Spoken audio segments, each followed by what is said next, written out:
السلام عليكم ورحمة الله وبركاته.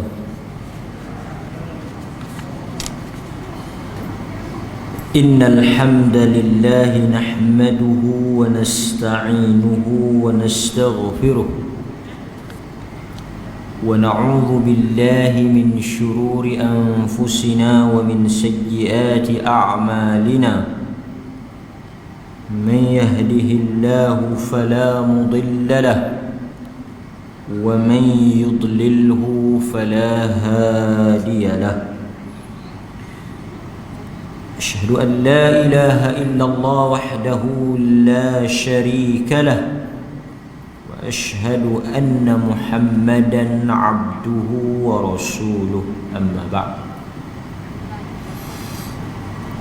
Tuan-tuan dan puan-puan, hadirin mukminin, muslimin muslimat yang dirahmati oleh Allah Azza wa Jalla, kita bersyukur kepada Allah Subhanahu wa Ta'ala kerana pada malam ini kita dapat menyambung semula bacaan kita berkaitan dengan urusan kehidupan setelah kita dibangkitkan semula oleh Allah Subhanahu wa Ta'ala pada hari kiamat nanti. Bab yang berikutnya yang dibawa oleh Al-Imam Al-Qurtubi rahimahullahu ta'ala, iaitu bab pada menyatakan tentang anggota yang tidak disentuh atau tidak hancur di mamah bumi. Pertama, tuan-tuan, kita beriman bahawa apabila kita semua mati, kita akan dibangkitkan semula oleh Allah Subhanahu wa Ta'ala. Ini dijelaskan di dalam Al-Quran dan juga di dalam hadis-hadis yang sahih. Para ulama bincang, pertama, apabila kita dikebumikan, jasad kita itu akan hancur, dimamah ataupun dimakan oleh bumi. Cuma di sana ada hadis yang menyebut bahawa Allah Subhanahu wa Ta'ala membiarkan satu juzuk daripada jasad kita ini tidak dimamah atau tidak hancur, ditelan oleh bumi. Keseluruhan jasad kita ini akan hancur binasa. Tidak ada yang kekal. Sebab itu daripada tanah kita diciptakan, kepada tanah kita dikembalikan. Hakikat manusia itu, bagaimana hebat dan besar pun kedudukannya, akhirnya ia akan kembali kepada tempat asal ia datang. Cuma Nabi sallallahu alaihi wasallam menyatakan di dalam hadis yang sahih yang diriwayatkan oleh Imam Muslim daripada Abu Hurairah radhiyallahu an, yang mana manusia ini akan tumbuh kembali, akan hidup semula, akan kembali kepada jasadnya yang asal, bermula daripada tulang ekor yang tidak hancur itu. Dalam hadis yang lain, Nabi sallallahu alaihi wasallam menyatakan Allah Subhanahu wa Ta'ala akan menurunkan hujan dan mengenai anggota ataupun bahagian manusia yang ada itu, dan kita akan tumbuh menjadi seperti mana sedia kala kejadian kita. Ini semua adalah perkara ghaib yang kita tidak akan melihatnya sehinggalah pada hari kejadian. Tetapi kita sebagai orang yang beriman, apabila berita dan khabar ini keluar daripada mulut Nabi sallallahu alaihi wasallam, kita beriman. Walaupun mungkin kita mendengar seakan-akan tak masuk akal, ataupun payah kita nak imagine, nak bayangkan macam mana daripada tulang yang hancur, yang musnah, kemudian kita nak hidup balik, nak jadi asal balik. Itu satu benda yang pelik lah. Tetapi tidak ada yang mustahil di sisi Allah subhanahu wa ta'ala. Inna fil insan عظما لا تأكله الأرض أبدا فيه يركب الخلق يوم القيامة قالوا أي عظم هو يا رسول الله قال عجب الذنب. Sebab itu zanabun ni hujung, bahagian ekor. Sebab itu Nabi SAW sebut dalam hadis yang lain, Nabi kata, idza tabayatum bil ainah wa raditum biz zar' wa akhadtum adnabal baqar. Itu dalam hadis yang lain. Nabi kata, ketika mana manusia itu berurus niaga dalam bai' al-ainah. Ini soal riba. Bai' al-ainah ni urusan jual beli yang ada unsur riba. Ketika manusia mengamalkan riba, bermaharaja lela, riba menjadi begitu luas. Orang terlibat dengan riba, orang tak heran dah dengan hukum riba. Waraditum biz-zar', manusia menjadi gila dengan dunia. Waraditum biz-zar', manusia jadi gelojoh dengan harta dunia. Nabi kata ketika itu, wa akhadtum adnabal baqar, munculnya pemerintah yang kejam dan zalim, memegang hujung-hujung lembu, ekor. Maksudnya simbolik kepada pemerintah yang jahat. Ketika mana berlakunya keadaan itu, manusia mengamalkan riba, tenggelam hanyut dalam kemewahan dunia, muncul dan diangkatnya pemerintah yang jahat, sallatallahu alaihim dhulla, Allah akan menghinakan kamu. Tapi saya nak poinnya pada perkataan aznabal baqar, hujung ekor tu. So kita tak tahu mungkin kita boleh sebut bahagian yang tinggal daripada diri kita ni tulang punggung. Yang tu tak musnah. Tulang punggung kita ni tak musnah. Sebab itu Nabi kata, inna fil insan azman, izam, sesungguhnya pada tubuh manusia itu ada satu tulang, la ta'kuluhul ard, yang tidak akan dimakan oleh bumi. Yang lain semua hancur. Lepas itu tuan-tuan, kita jangan rasa besar, atau kita jangan megah, atau kita jangan sombong dengan penampilan diri kita, kecantikan badan kita. Kalau kita cantik, kita berasalah cantik kan. Cantik ni pun kita bukan boleh tentu. Ramai orang kata saya cantik kan. Saya pun tak tahu orang kata. Tuan-tuan pun mungkin kata. Sebab benda ni khilaf, satu benda yang tak boleh tentu cantik ni.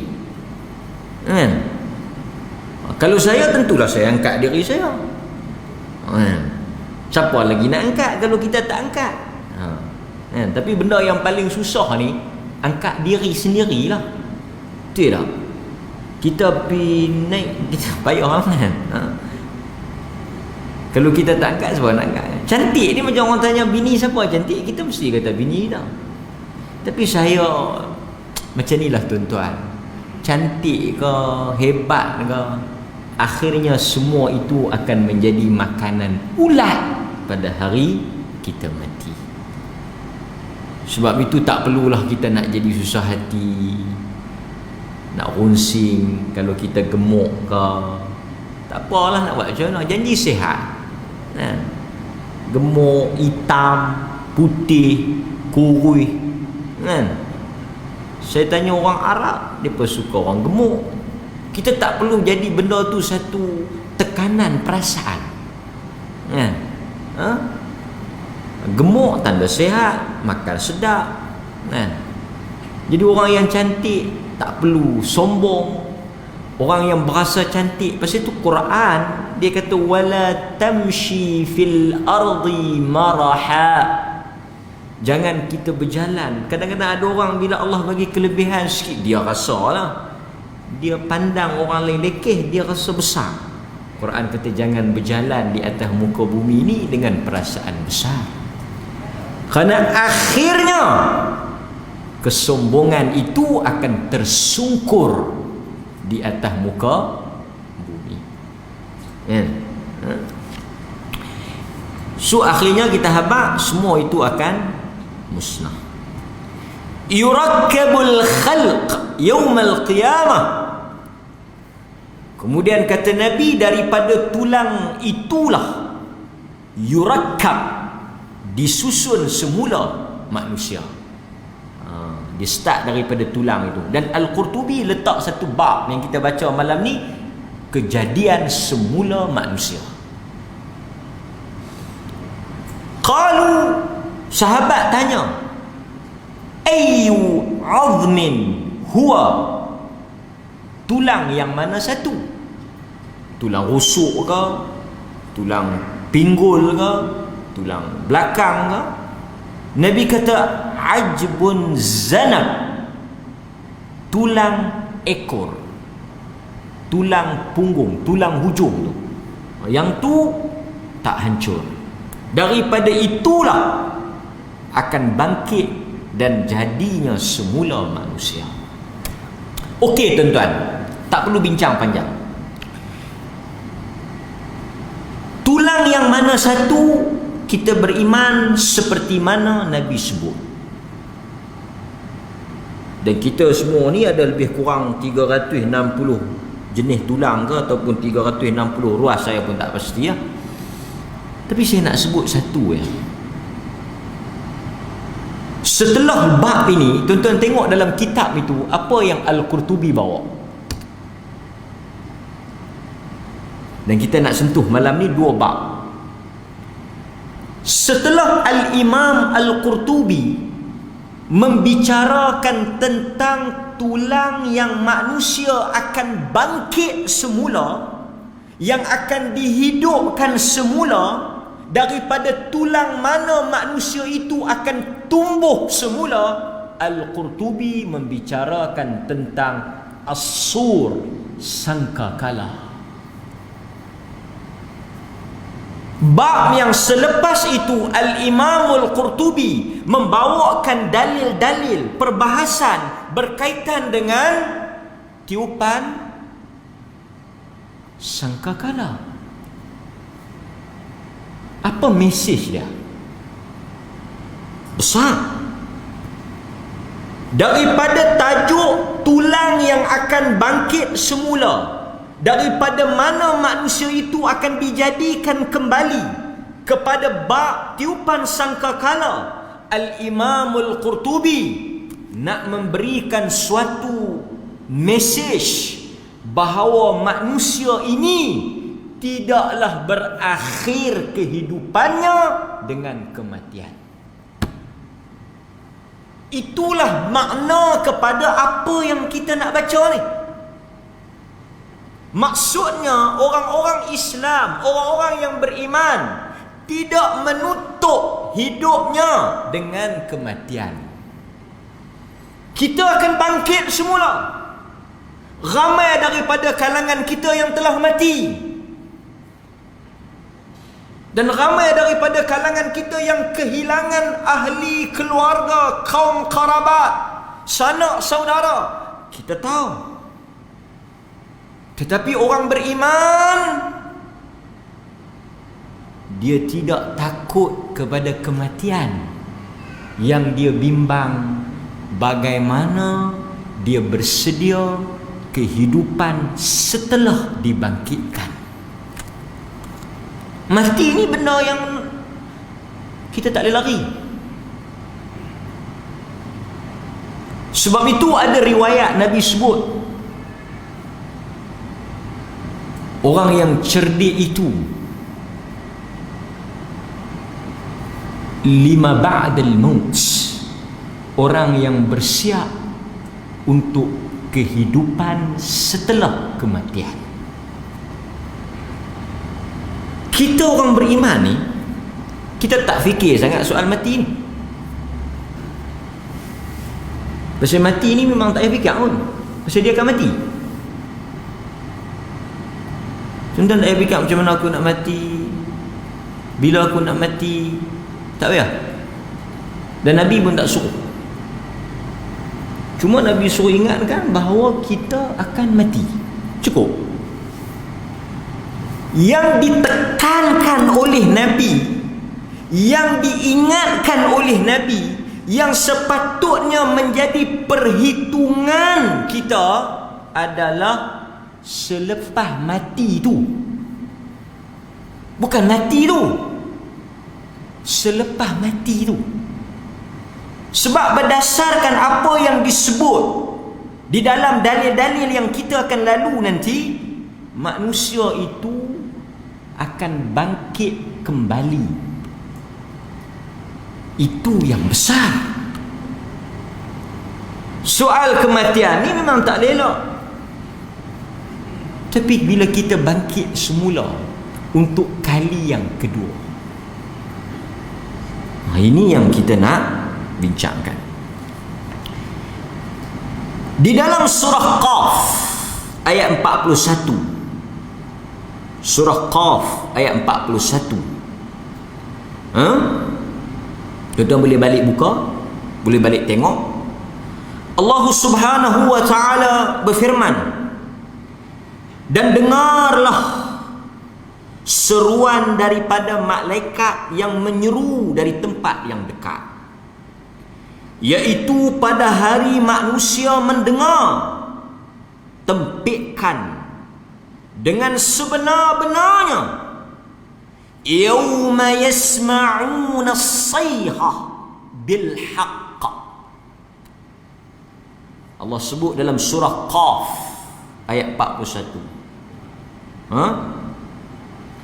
Dan pada hari itu mereka mendengar seruan, tempikan, jeritan daripada malaikat, daripada tempat yang dekat.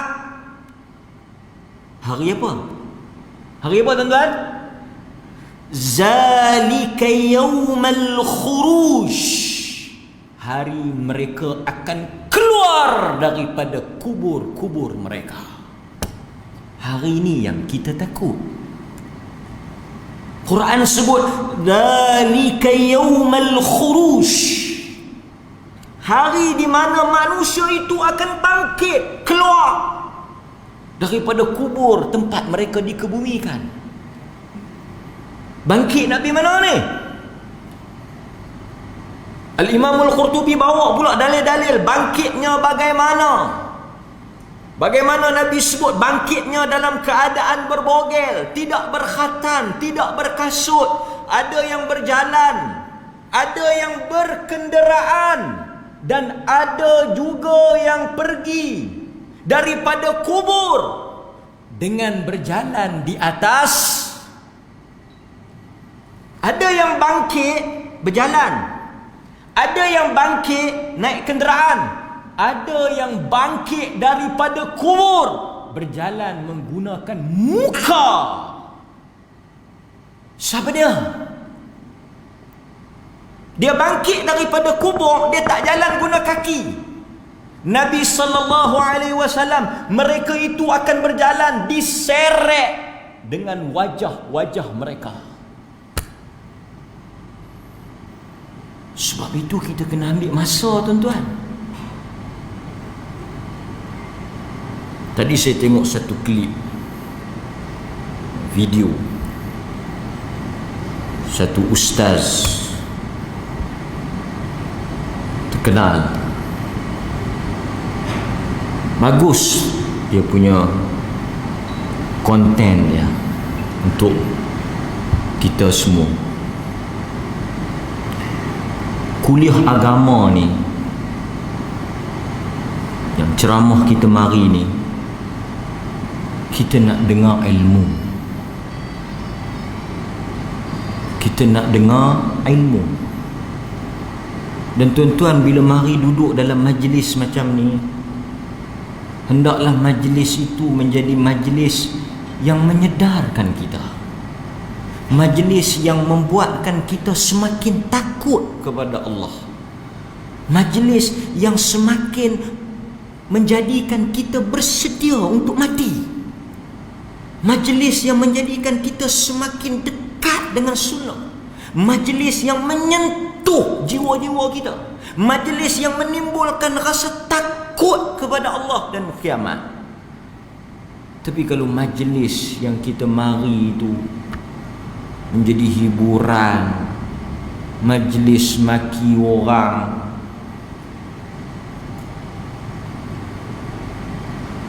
maka di mana lagi kita nak ambil ilmu ni?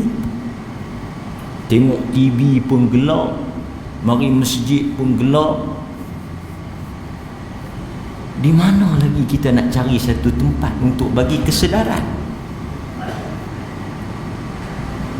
Di luar pun kita bersembang, mari di masjid pun bersembang. Tak habis bersembang ni, benda tak habis. Orang kuliah pun bersembang. Dah sehari dah bersembang di luar. Pergi kerja bersembang, habis kerja bersembang, balik bersembang. Orang kuliah bersembang, sekali habis kuliah nak bersembang lagi. Sebelum tidur bersembang lagi dengan bini. Habis masa kita, tuan-tuan. Tak ada satu ruang kita nak dengar ayat-ayat Tuhan untuk sentuh hati kita. Maka sebab itu, hadirin mukminin, kita kena bezakan majlis ilmu dengan majlis hiburan.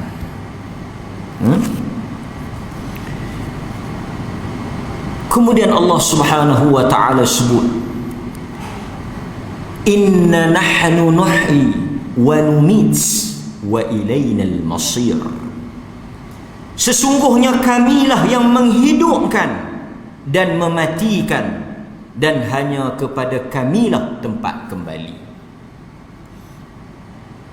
Kemudian Allah cerita lagi, pada hari itu pada hari itu bumi terbelah, dan mereka keluar daripada bumi itu sira'a, dalam keadaan tergesa-gesa. Terbelah bumi, keluar. Jadi kita yang tak ada kubur macam mana? Ini sebutan umum lah. Yang tak ada kubur pun bangkit juga. Janganlah tuan-tuan rasa yang tak ada kubur tak keluar lah. Tak. Macam kita sebut azab kubur. Kalau orang mati tak berkubur, adakah dia tak ada azab? Selamatlah dia. Pasal apa? Sebab dia tak lalui azab kubur. Sebab apa? Dia tak ada kubur. Mati ni tak berkubur di perut buaya sekalipun, soal mungkar nakir tetap berlaku. So kita jangan bimbang, ini urusan Tuhan.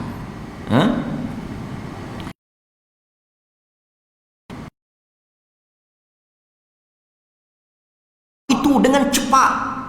Demikian itu adalah pengumpulan dan perhimpunan yang mudah untuk kami.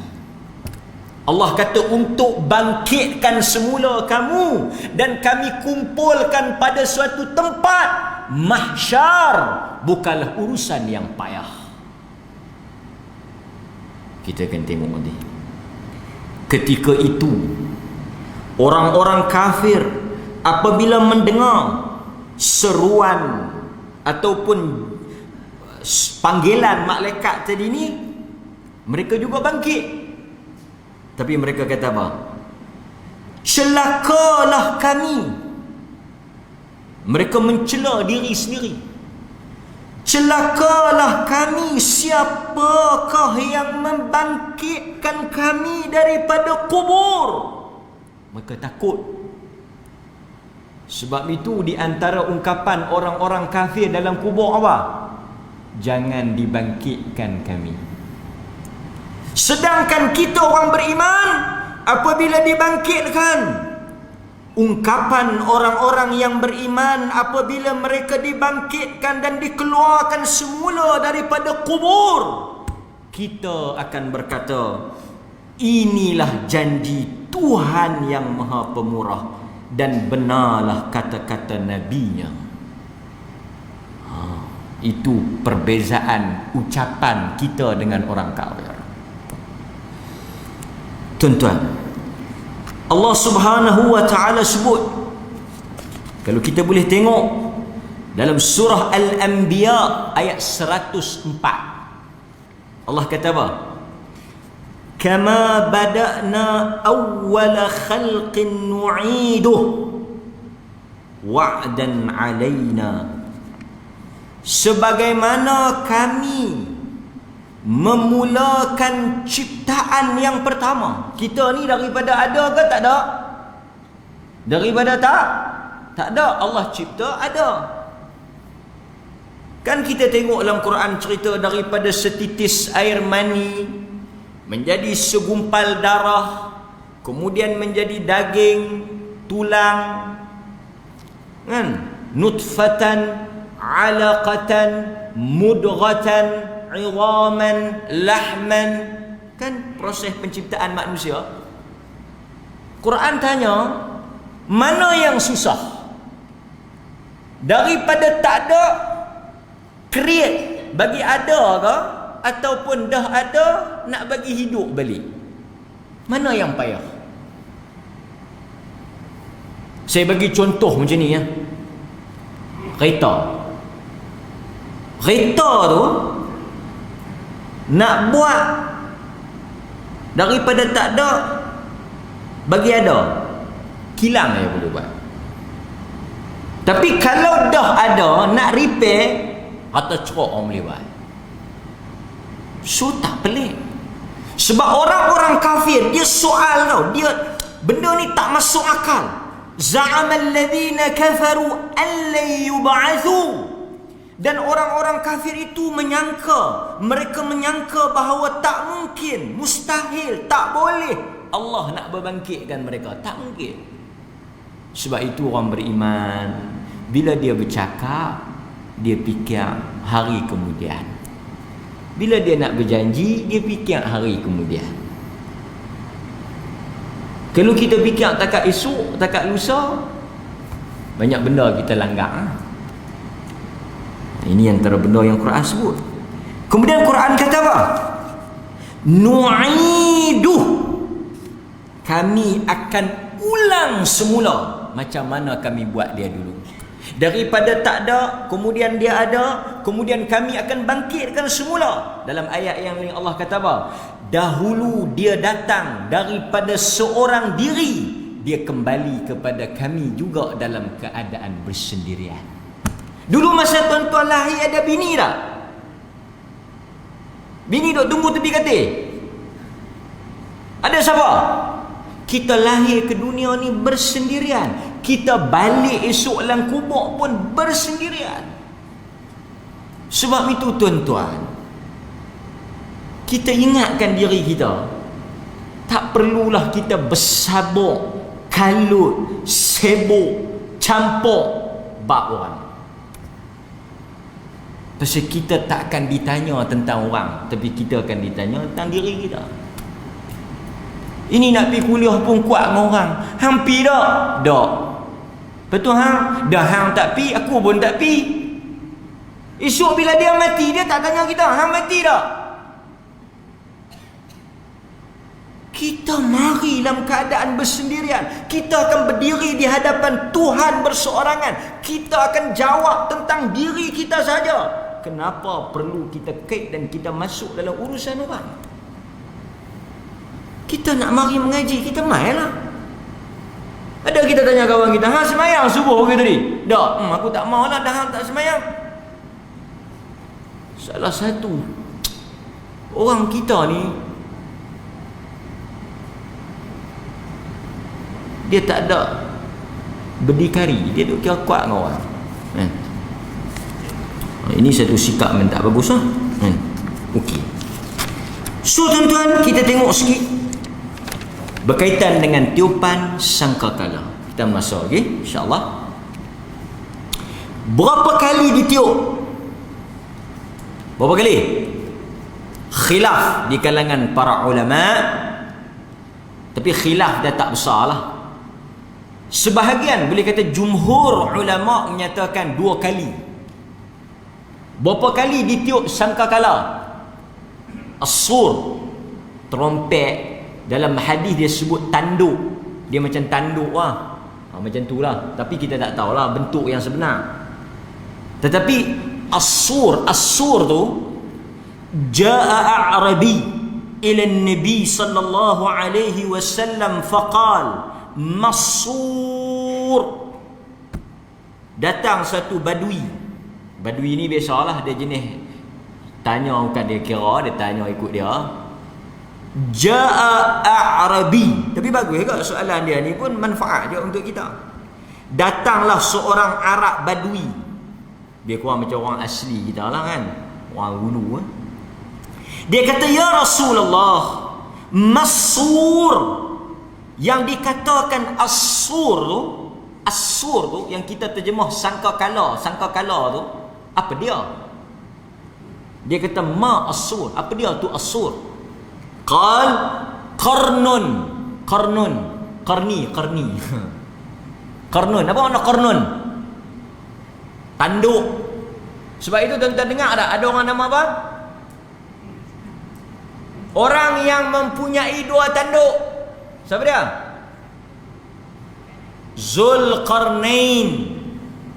Dia ada 2 tanduk sungguh ke? Tak ah. Pasal apa dia disebut Zulqarnain? Zu, dia bukan Zul. Zu tu yang memiliki. Bila kita baca Iqra biwasal, kita baca sambung Zul lah. Macam Zul Fadli, Zul Hilmi, Zul Kifli, asalnya Zu. Tapi bila baca sambung dengan alif lam tu, dia jadilah Zul. Orang kita bila dia nak buh nama, dia bukan tahu Arab ke Melayu, dia pakai tembok buh kan.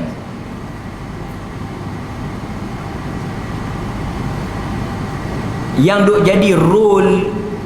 jadi rule macam Syahrul, Khairul. Dia bukan Syahrul, dia bukan Khairul. Dia Khair, Syah campur alif lam. So kalau kawan tubuh nama Khairul saja, tak tahu Khair campur alif lam. Khair apa? Khair tu baik, alif lam tak tahu. Khairul anwar, sebaik-baik cahaya. Baru dia kena kan. Syamsul tak ada makna. Syamsu al, baca Syamsul, Syamsul Anwar. Kan? Tak apalah orang Melayu pun nama jadi ikut Melayu lah kan. Okay. Saya pun nama tak ada makna juga kan. Tak apalah. Janji tak ada makna lebih baik daripada ada makna tapi tak elok. Okey. Balik pada tajuk kita. So Zulqarnain, orang yang ada 2 tanduk. Qarnun, Nabi kata qarnun yunfakhu fih. Nabi kata tanduk yang ditiup padanya. Dia macam tanduk lah kan dulu-dulu yang piramidnya tu kan. Tanduk. Macam tu lah. Siapa yang tiup? Boleh dikatakan Al-Qurtubi sebut benda yang sama, Ibn Kathir sebut yang benda yang sama. Boleh dikatakan sepakatlah Israfil lah, nak malaikat Isra. Jangan ada tersilap pula. Cucu tanya, siapa tiup sangkakala tu? Israel. Kalau Israel tiup, tu tak ada lah, tu orang kahwin lain. Israel malaikat maut, Israfil. Dan disebut dalam hadis, as-sur tu telah ada di mulut Israfil. Tu nak habaq kata dah ada tu. Duk ada dah di hujung mulut. Dan mata Israfil tepat melihat kepada Allah. Israfil tu dia punya sur tu duk ada di mulut, mata dia duk tengok ke Allah. Artinya apa? Dia duk tunggu arahan daripada Allah. Tiup! Tiup.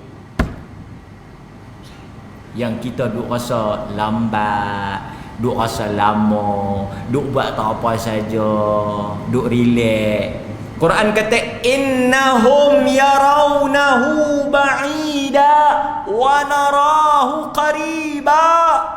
Quran kata mereka melihatnya, mereka menyangkanya ba'id, lambat, lama lagi. Quran kata, Allah kata apa? Wa narahum qariba. Innahum yarawnahu ba'ida wa narahu qariba. Kami melihatnya dekat. So kita jangan rasa lama. Jangan rasa lama. Okey. Ni nak habis bulan 9, nak masuk bulan 10. Nampak?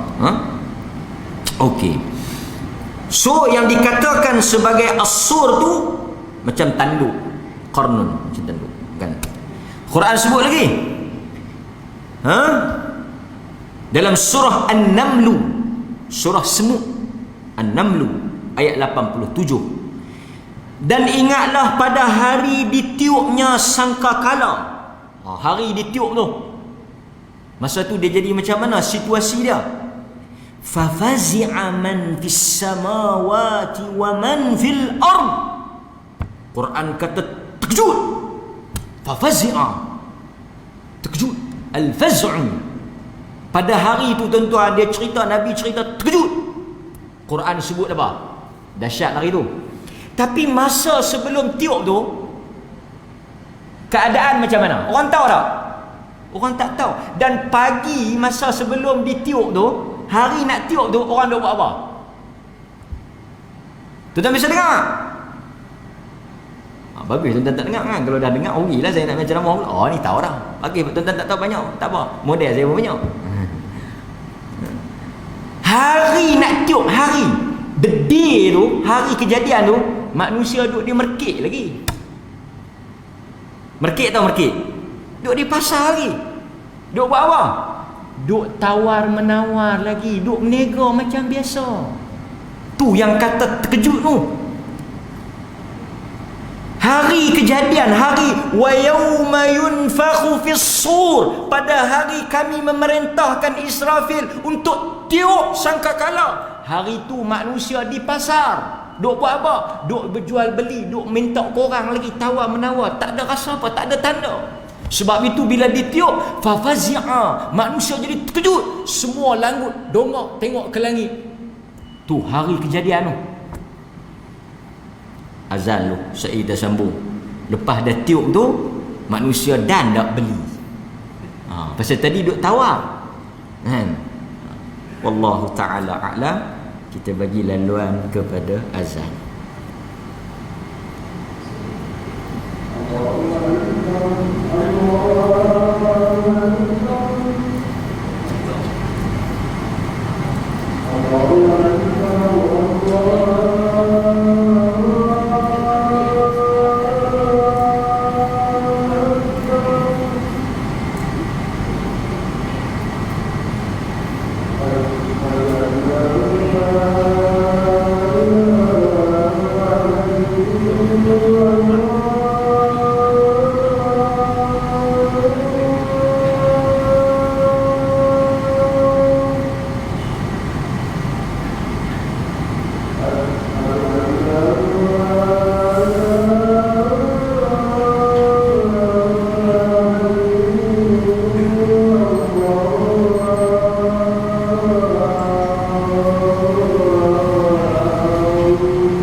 Bismillah.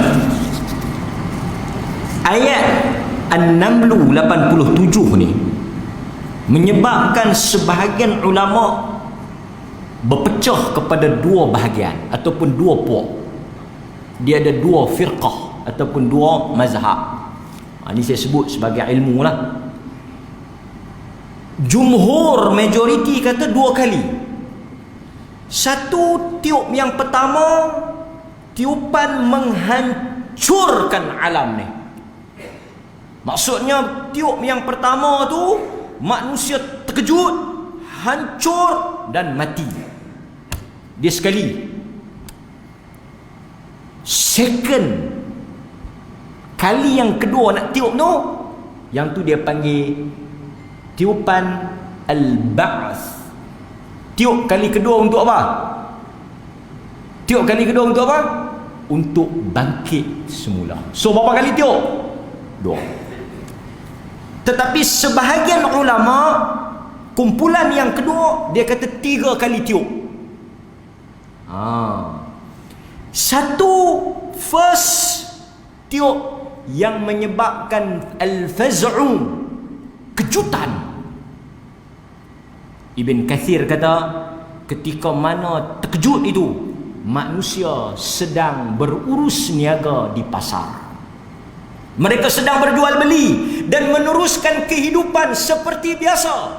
Tiba-tiba Allah Subhanahu wa taala mengarahkan Israfil, tiup, sehingga menjadi satu kejutan. Orang dongak ke langit.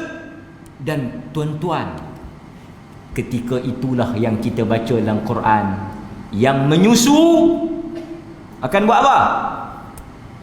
Akan tahu anak dia, lari. Tuan-tuan bisa tengok tsunami. Ataupun tuan-tuan bisa tengok apa, gempa bumi ke apa ke. Tengok, cari video tsunami atau gempa bumi. Tsunami lah nampak real sikit. Macam mana orang duk mandi. Ada satu filem dia buat berdasarkan kisah benar di Thailand. Masa tu dia buat penggambaran video filem tu di Thailand. Orang duk mandi kolam. Mana di hotel tu kan duk mandi kolam. Hotel tu tepi laut duk mandi kolam. Tiba-tiba tengah duk mandi tu, mari ombak secara tinggi, mengejut. Apa yang orang buat? Lari bertempiaran, tak dan tengok anak.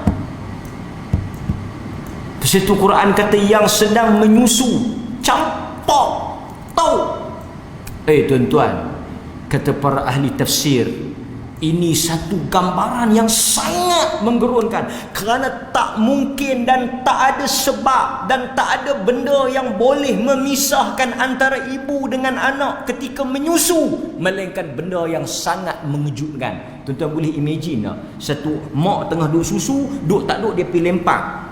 Yang merian tak masuk bab lah. Yang gila merian tu jangan duk cerita. Dia kata ada jiran saya top anak merian, itu adalah satu dua, yang tu gila tak boleh tak masuk buk. Ni kita normal duk menyusu dia tahu. Tak mungkin tuan-tuan. Satu ibu ni dia sanggup mati untuk anak dia, tapi dia terkejut. Bukan setakat itu, Quran sebut apa lagi selain daripada yang menyusu, yang mengandung guguk, terkejut.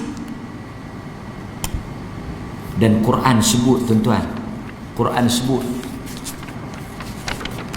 cepatnya dia berlaku tu, kalau kita boleh tengok dalam surah Yasin ayat 50. Tuan-tuan baca ayat ni, surah Yasin ayat 50. Pasal tu orang yang baca Yasin ni, yang duk baca Yasin ni, kita semua yang baca Yasin ni, kalau faham makna baik habis belakang. Dalam cerita Yasin ni banyak cerita kiamat. Fala yastati'una tawsiyatan. Ini duk baca Yasin. Orang kita baca Yasin ni, saya sebut sikit lah, dia baca kat orang mati. Sebenarnya baca Yasin ni untuk orang hidup. Orang tanya baca Yasin. Pertama saya nak sebut, baca Yasin memang ada hadis untuk orang yang nak mati. Tak apalah hadis tu dhaif, tapi kalau orang tanya pandangan saya kata dia nak baca okey. Apa kelebihan baca Yasin dekat orang nak mati? Dalam hadis yang diriwayatkan oleh Abu Dawud, baca Yasin dekat orang nak mati, al-maut. Okey. Nabi kata talqin kepada orang yang dah mati ke orang nak mati? Kawan tu dah mati, tuan-tuan pun kata la ilah. Tinggal dia tak bangkit Tadi tak kalut nak ajak, aku dah mati, sabuk pula. Kita ajak dekat orang nak baca Yasin ni boleh tuan-tuan kalau dekat nak mati. Untuk apa? Memudahkan roh dia keluar.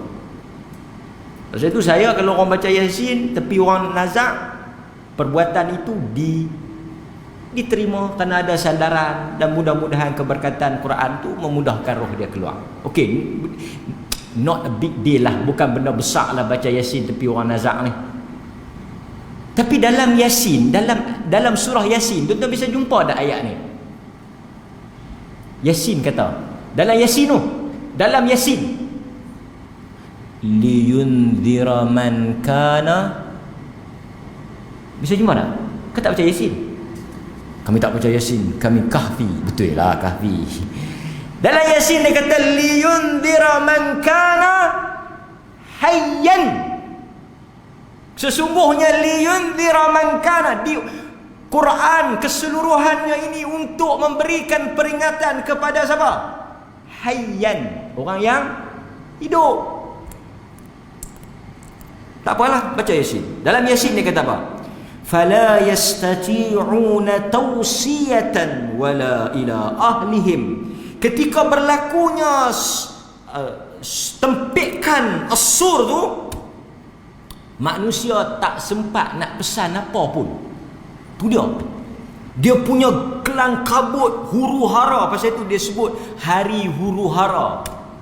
Tak dan la yastati'un, tak dan nak tausiah, tak dan nak pesan. Ni kita kalau kalut apa kan, tak dan nak habaq macam itulah. Kita kalut nak kapal terbang nak tinggal, habaq tadi suruh tutup, tak dan kalut.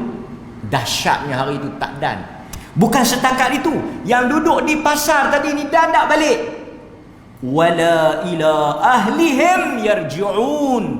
Quran kata tak dan nak balik, hancur mati habis. Tu dia punya dahsyat. Kata Nabi, orang yang the first man yang dengar tiupan itu, satu orang laki-laki duduk tengah padang pasir, duduk korek ayam nak bagi makan dekat unta. Dialah orang pertama dengar. Tak dan nak minum, mati. Kita mau kalau kalut apa, dan aku nak jerit ayak, nak jerit ayak, nak teguk ayak sekali, teguk pun tak dan, mati. Tu dia punya terkejut. Lepas tu tiupan yang kedua. Berapa lama antara jarak tiupan pertama dengan tiupan kedua? Mula dia tiup tu, mati habis, cerah habis semua, mati. Lepas tu dia nak tiup pula yang dia panggil sebagai apa? Al-Ba'as, tiupan untuk bangkit semula ni. Dan Nabi kata, siapakah yang pertama bangkit? Yang dengar mati tadi ni, satu orang pemuda di tengah padang pasir. Dia duk korek lubang nak buat tempat nak bagi unta dia minum. Dia dengar dia tak ada nak minum, mati. Yang dengar tiupan kedua yang bangkit, nombor satu yang bangkit semula, Nabi sallallahu alaihi wasallam. Dalam hadis Nabi kata apa? Kalau tuan-tuan boleh tengok, yang diriwayatkan oleh Al-Imam Al-Bukhari, Nabi kata, inni awwalu man yarfa' ra'sah ba'da an-nafkhah al-akhirah.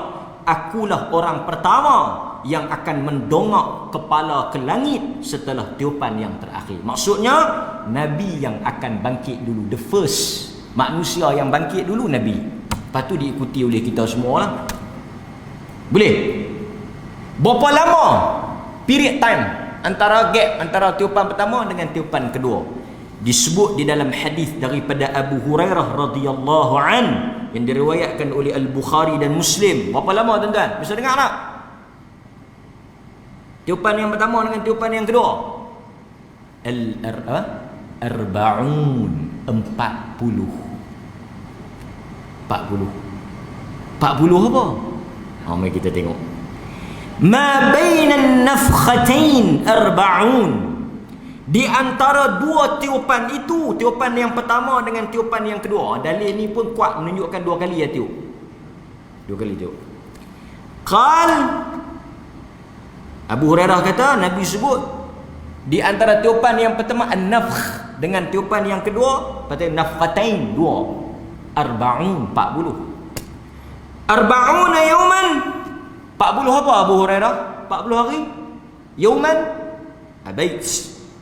Dia tak mau jawab. Aku tak mau jawab. Arba'una syahran. Kalau bukan 40 hari, 40 bulan. Abait. Aku tak mau jawab. Arba'una sanah. 40 tahun. Abaitu. Aku tak mau jawab. Thumma yunzilullah minas sama' ma. Abu Hurairah bila ditanya 40 apa, dia tak jawab. Kemungkinan dia tak pasti. Amanah. Kau kita tentang orang tanya, hang ni apa cerita tak habis? 40 apa? 40 hari? Oh, ini sahabat ni dia tak tahu. Masa tu kadang-kadang sahabat dia tak jelas, dia riwayat dua-dua. Contoh macam hadis kan, bila Nabi, satu orang Badui tanya Nabi, lepas tu Nabi kata aflaha au sadaq, aflaha au apa, dakhala al-jannah in sadaq. Dia berjaya kalau dia betul, atau dia masuk syurga. Dua-dua depa sebut pasal depa tak pasti. Sahabat kalau tak pasti depa sebut dua-dua. Nak abang kata depa tak sure. Amanah. Kalau depa tak tahu, depa tak jawab. 40 apa? Mungkin dia tak pasti, atau mungkin Nabi tak sebut, dia tak cerita. Oh, dia mohong pun kan, siapa nak tahu? Tu sahabat. Kita kalau cerita 40 apa? Allah ni. Yang ni orang kata biar tak reti tapi confident. Okey? Tak tahu. Kemudian Abu Hurairah kata apa? Nabi sebut yunzilullahu minas sama' ma. Allah turunkan air hujan daripada langit. Fayanbutun kama yanbutul baql. Laisa minal insan illa syai' illa yabla. Ini yang kita kata tadi ni. Allah Ta'ala turunkan hujan, kemudian kena tulang punggung tu, maka tumbuhlah balik manusia ni seperti apa? Kama yanbutu nabts. Tumbuh seperti mana tumbuhnya al-baqlu, bakal, sayur. Alah, kita bubuh apa dia ni, benih kan. Dulu kita sekolah, benda apa yang paling cepat? Tuan nak tanam apa? Jagung lah. Bukan jagung, toge. Jagung pula, toge kan. Eksperimen toge, macam tu lah. Kita bubuh toge, buah ayak, dia tumbuh very fast. Dia okay. Tuan-tuan cuba tengok Discovery Channel. Dia tengok apa? Dia tengok Discovery Channel. Orang putih pergi ambil daripada first day tu, kemudian dia tumbuh. Dia naik pucuk, naik semua tu. Nabi sebut macam itulah kembang mekar tumbuh balik manusia. Jadi balik. Nak lari pergi mana? Nak sembunyi lubang mana? Nampak? Kan? Okey. Kemudian tuan-tuan, penutup kepada kuliah kita malam ni, kita tengok sikit, dah kita bangkit tu, dah jadi balik seperti asal. Kan? Muka-muka kita semua macam kita mai tu. Macam mana kita punya penampilan? Daripada Aisyah dalam hadis Bukhari Muslim, muttafaq alaih, Nabi kata yuhsyarun an-nas hufatan uratan ghurla. Kita bangkit, turun hujan, kita tumbuh, jadi balik. Macam mana asal ya?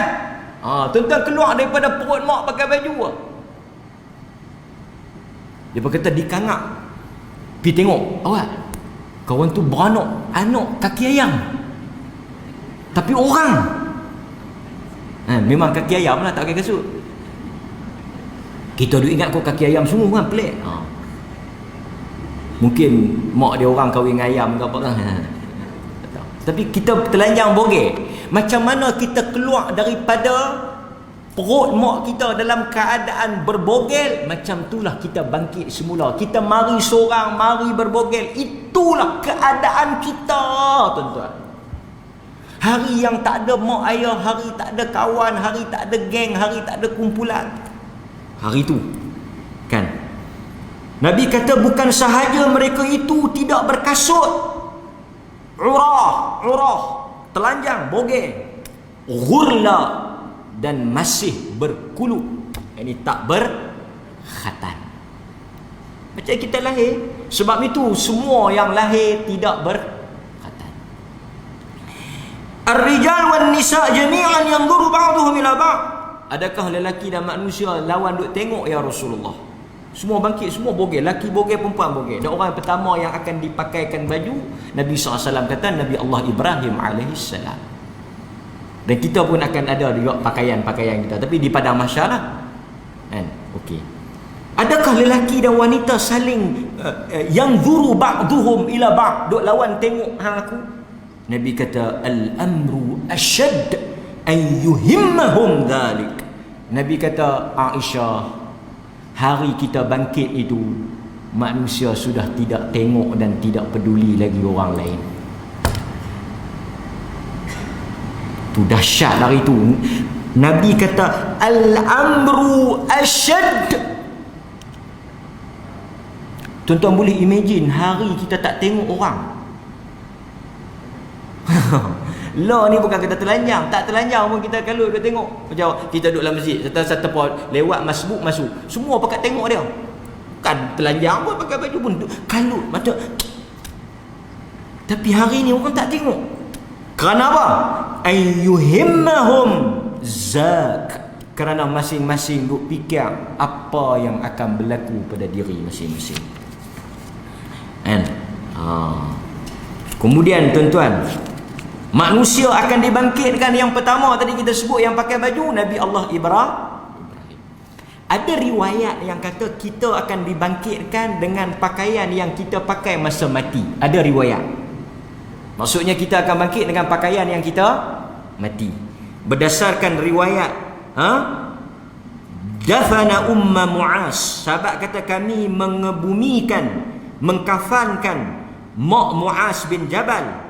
Kemudian Mu'az mengarahkan kami untuk mengambil kain kafan yang baru. Kerana apa? Mu'az bin Jabal ni sahabat. Dia kata apa? Dia kata ahsinu akfana mautakum. Perelokkanlah kain kafan sesiapa yang mati di kalangan kamu, kerana mereka akan bangkit dengan pakaian itu. Demikian juga ada riwayat daripada sahabat lain seperti Abu Sa'id Al-Khudri. Ketika mana menjelang kematian dia, Abu Sa'id Al-Khudri, sahabat besar Nabi, beliau meminta diambilkan pakaian baru lalu dipakai.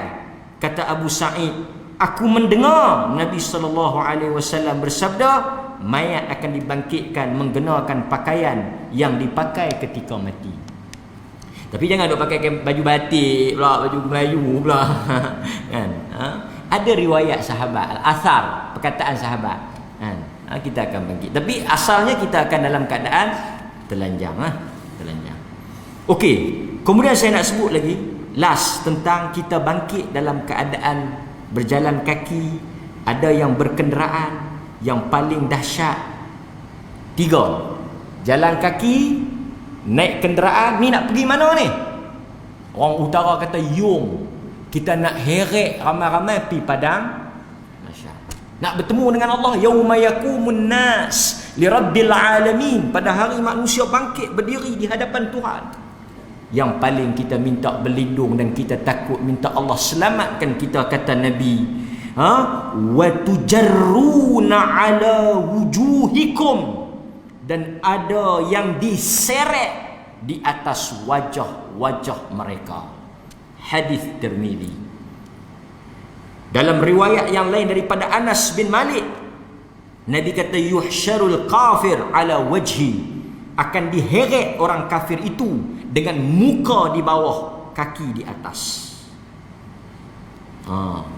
Sahabat tanya, bolehkah nak berjalan dengan muka di bawah, kaki di atas? Sahabat tanya Nabi, bolehkah nak berjalan muka dengan muka? Nabi kata, macam mana Tuhan buat boleh berjalan dengan kaki, Tuhan tu juga boleh buat berjalan dengan muka. Diseret dengan muka, itu belum berdiri di hadapan Tuhan. Demikianlah tuan-tuan, sedikit petikan daripada kitab At-Tadhkirah, memberikan ingatan dan peringatan kepada kita tentang hari kita akan dibangkitkan semula, dan dunia bukanlah penamat. Allazi khalaqal mauta wal hayah liyabluwakum ayyukum ahsanu amala. Kita akan bangkit semula. Sallallahu ala nabiyyina Muhammad wa ala alihi wa sahbihi wasallam. Alhamdulillahirabbil alamin. Assalamualaikum warahmatullahi wabarakatuh.